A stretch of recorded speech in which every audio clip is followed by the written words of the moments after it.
Hello साथियों, स्वागत है आपका एक बार फिर से मेरे यूट्यूब चैनल थापा ब्लॉगर 1258 में। तो साथियों, आज हम आपको ले चलते हैं छिद्रगंगा महादेव मंदिर में। तो हम धर्मशाला से चले, चामुंडा मंदिर क्रॉस करने के बाद हम पहुंचे हैं मला चौक में। मला चौक से हम जाएंगे सीधा परोर पर। हम परोर नहीं जाएंगे, परोर से जस्ट पीछे ही रेलवे क्रॉसिंग आती है। रेलवे क्रॉसिंग को क्रॉस करते हुए राइट साइड की तरफ हम मुड़ जाएंगे और ये रोड ले जाती है आपको पूर्वा स्टेशन की तरफ। पूर्वा, पन्हार और बाराखुंडिया ज्वाला जी की तरफ भी जाती है।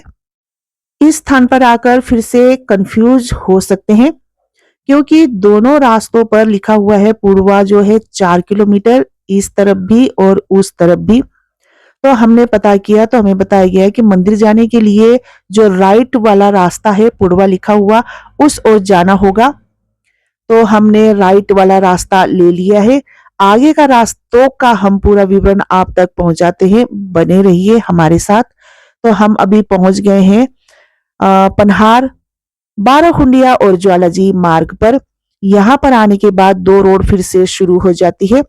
यहाँ पर हमने लोगों से पता किया और हमें लेफ्ट वाला रोड सजेशन किया कि लेफ्ट वाले रोड पर आप जाओ। आगे जाने के बाद फिर से दो रोड आ जाती है, तो हमने जाना है ऊपर वाला रोड राइट साइड की तरफ, जो सीधा मंदिर के गेट तक आपको पहुंचाती है। तो हम पहुंच गए हैं मंदिर के मेन गेट की तरफ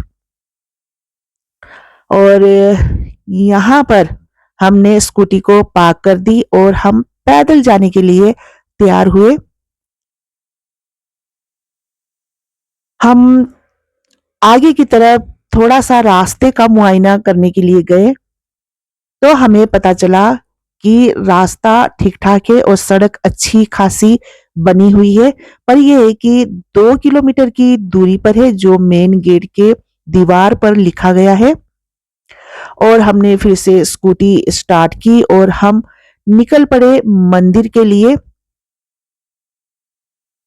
अब इस गेट से हम करने वाले हैं 2 किलोमीटर की दूरी तय। तो ये जो रास्ता है सिंगल रोड है और जंगल के बीचों बीच से जाती है। तो आखिर हम 2 किलोमीटर की दूरी तय करने के बाद पहुंच गए हैं मंदिर में। यहाँ पर देखिए अब बिल्कुल सुनसान है, कोई आबादी भी नहीं है और कोई यहाँ पर इंसान भी नहीं है, सिर्फ हम हैं और मंदिर है। इस रास्ते से हम आए हैं और यहाँ पर हमने स्कूटी पार्क कर दी। अब आपको मंदिर के गेट के आसपास का व्यू दिखाते हैं। बहुत ही खुला डुला एरिया है और यहाँ पर काफी संख्या में गाड़ियां जो है वो पार्क हो सकती है। तो ये है मंदिर जाने का रास्ता। अब हम इन सीढ़ियों के माध्यम से मंदिर तक पहुंचेंगे, बने रहिए हमारे साथ। मंदिर में पहुंचने के बाद सबसे पहले हम यहाँ का इतिहास जो है वो जानते हैं। इतिहास पढ़ने के बाद यहाँ पर लिखा हुआ है कि स्नान घाट और जो गुफा है, दर्शन है, वो लेफ्ट साइड में है और जो 5 पौड़ी के दर्शन है वो आप राइट साइड में कर सकते हैं, जो 200 मीटर की दूरी पर है। तो आइए सबसे पहले हम पवित्र गुफा के अंदर चलते हैं। तो यहाँ का आपको इतिहास बताते हैं। श्री छिद्रगंगा महादेव जी का ये जो मंदिर है, जिला कांगड़ा के घड़ेला गांव के बंछाई वार्ड के तहत आती है और ये स्थान जो है हिमाचल की वादियों में समुद्र तल से लगभग 1300 मीटर की ऊंचाई पर स्थित है। कहते हैं कि 3000 वर्ष पूर्व जब द्वापर युग में पांडव अज्ञातवास को काटते हुए यहाँ पर ठहरे थे, तब 12 वर्ष पश्चात जो बैसाख माह की संक्रांति को कुंभ का स्नान आता है, तो उस स्नान को करने की मां कुंती ने इच्छा प्रकट की थी। तब पांडव भाई ने योजना बनाकर एक उपाय बताया।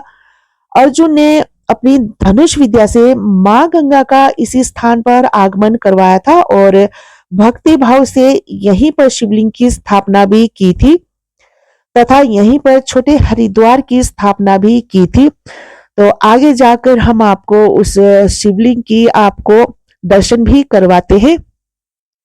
तो आइए अब चलते हैं इस केव के अंदर और देखते हैं उस स्थान को।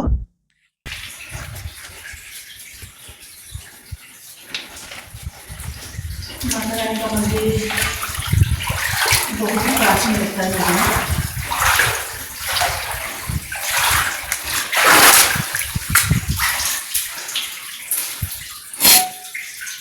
है ना?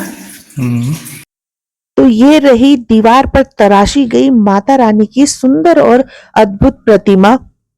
दर्शन कर सकते हैं हम माता रानी की। माता रानी के दर्शन करने के बाद अब साथ में उसी स्थान पर छत की तरफ इस पत्थर को देखते हैं जो बहुत ही शाइन करता हुआ हमें नजर आ रहा है और कुदरती तौर पे इसकी बनावट जो है वो बनी हुई है। अलग अलग तरीके से ये कुदरती तौर पे बना हुआ है जो देखने में बहुत ही खूबसूरत नजर आ रहा है।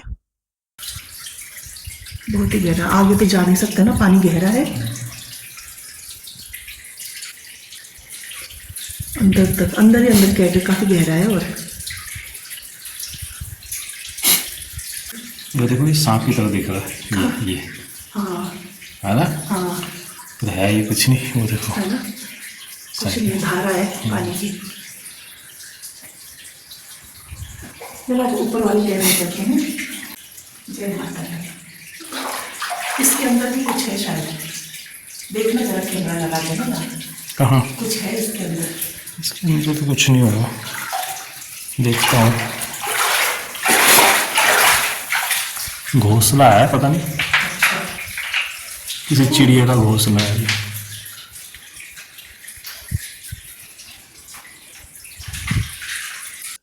तो आइए अब हम चलते हैं ऊपर वाले केव में। यहां से सीढ़ियां जाती है तो ये एक बड़ा सा केव, लेकिन ऊंचाई अधिक होने की वजह से इसे दो हिस्सों में बांटा गया है। बीच में इसको छत दिया गया है लेंटर डाल के। तो अंदर जाकर हम अंदर का नजारा देखते हैं और देखते हैं कि वहां पर क्या बना हुआ है। तो अंदर जाने के बाद सबसे पहले हम भोलेनाथ और माता पार्वती जी के दर्शन करते हैं। ये देखो, यहाँ से दिखाई दे रहा है दूसरा।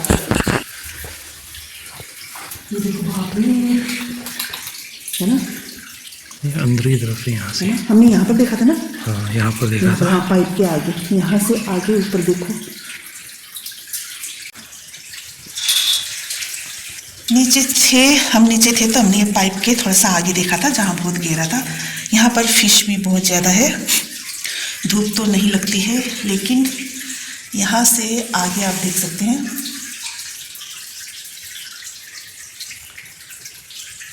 बहुत अंदर ही अंदर है ना, पता नहीं कहाँ तक होगा।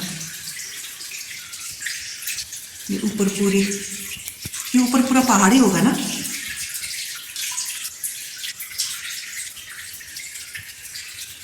आप देख सकते हैं पूरा पहाड़ है, ये पहाड़ है। और ये पुरानी चित्रकला वो सामने, यहाँ पर पुरानी चित्रकला है।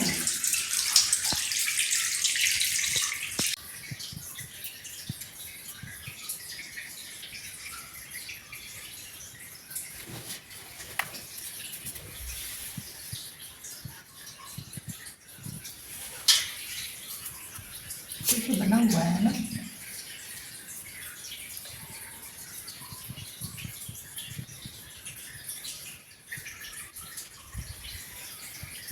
ये नीचे की तरफ गया। इस गुफा की ऊंचाई पर छत वाली जगह हम इस प्राचीन कला को देखते हैं जो दीवार पर चित्रकारी की गई है। और यहाँ पर बने छत पर भी कुछ डिजाइन देख सकते हैं जो कुदरती तौर पर बहुत ही खूबसूरत ढंग से बना हुआ है।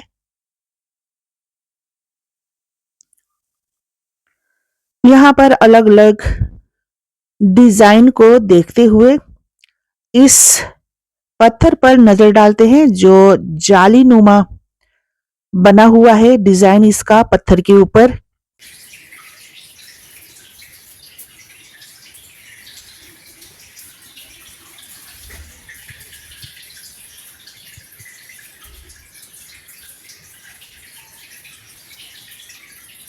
यहाँ से अब हम जाएंगे बाहर की तरफ।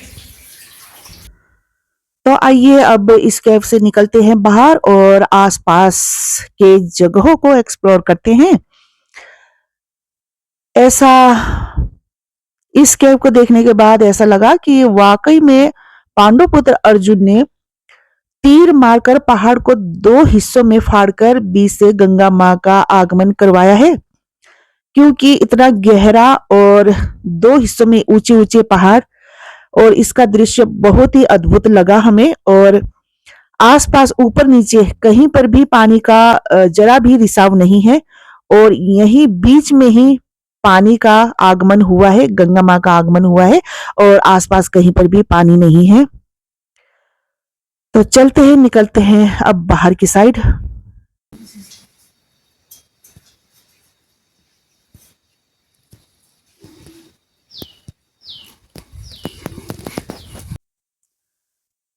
अब हम चलते हैं दूसरे वाले मंदिर में। यहाँ पर हनुमान जी की पुरानी प्रतिमा है और साथ में भोलेनाथ जी की प्रतिमा भी रखी गई है। अंदर साइड यहाँ पर कुछ भी नहीं है। यहाँ पर भोलेनाथ की प्रतिमा के साथ में एक गोल आकार का पत्थर रखा गया है। ऐसा लगता है कि ये भीम का कंचा जो भीम कंचे खेलते थे, ऐसा लगता है कि भीम का कंचा है। देखते हैं इसे हिलाकर। बहुत भारी लग रहा है ये हमें। इस पत्थर को देख सकते हैं, एकदम गोल है और बीच में कुछ निशान बना हुआ है इसका। बहुत ही भारी, बहुत ही भारी ये पत्थर। और साइड में देखते हैं बहुत ही पुरानी प्रतिमा, ये देख सकते हैं। अब यहाँ से चलते हैं माता रानी के नए भवन में और ये जो है माता रानी का भवन पुराना नहीं है, ये नया भवन है। दर्शन करते हैं माता रानी जी के। जय हो शेरों वाली मैया, सभी भक्तों की मनोकामना को पूर्ण करना और सब पर अपना आशीर्वाद बनाए रखना। तो हम इस मंदिर को ऊंचाई से देखते हैं। चारों तरफ ऊंचे ऊंचे पहाड़ के नीचे ये मंदिर बसा हुआ है।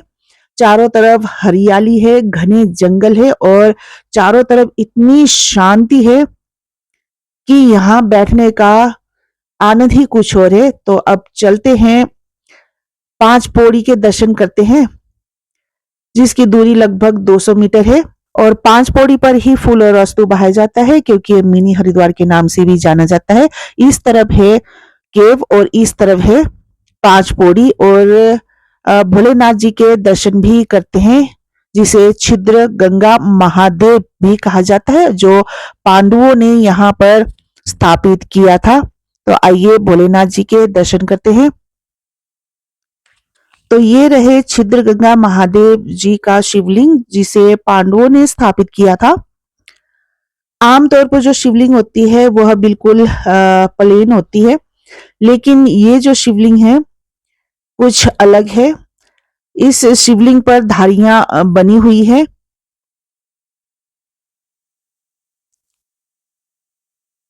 चलिए जी, अब छिद्र गंगा महादेव जी के भी हमने दर्शन कर लिए हैं। अब हम चलते हैं 5 पौड़ी की तरफ। जाने से पहले गणपति जी की प्राचीन प्रतिमा को देखते हैं और चलते हैं पांडवों द्वारा बनाया गया 5 पौड़ी की तरफ, जो इस गेट से होकर जाती है। यहाँ पर एक शमशान घाट भी है और सामने 5 पौड़ी के दर्शन भी हो रहे हैं। इस 5 पौड़ी में पहुंचने के बाद हमें इस बात का पता चला कि जो गुफा के अंदर का पवित्र गंगा जल है, वो थोड़ा बाहर आने के बाद कहीं जमीन के अंदर लुप्त हो गई है। लेकिन इस 5 पौड़ी के पास पहुंचते ही ये गंगा जल फिर से दिखाई पड़ रही है। और ये रहा पांडवों द्वारा बनाया गया 5 पौड़ी यहाँ पर स्थापित है। और इसी 5 पौड़ी के पास ही लोग अपने प्रियजनों की जो फूल और वस्तु है यहाँ पर विसर्जित करते हैं इस पवित्र गंगा जल में। तो ये रहे वो पवित्र जल जिसे मिनी हरिद्वार भी कहा जाता है।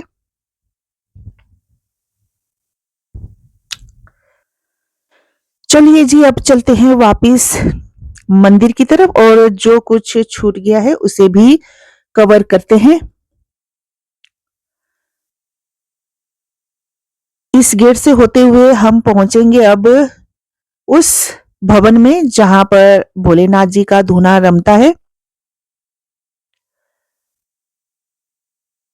इस जगह पर भोलेनाथ जी का धूना रमाया जाता है और साथ में भोलेनाथ जी का डमरू और त्रिशूल भी है। और ऊपर छत की तरफ जो धुआं है वो जाने का रास्ता भी बनाया गया है।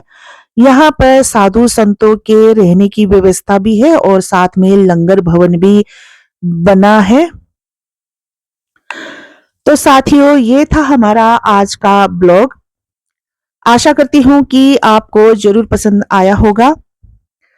तो ऐसे ऐसे ही हिडन जगहों को देखने के लिए आप हमारे चैनल को अभी सब्सक्राइब करें, लाइक करें, शेयर करें और हमें सपोर्ट करें। मिलते हैं जल्द ही नेक्स्ट नए ब्लॉग में। धन्यवाद।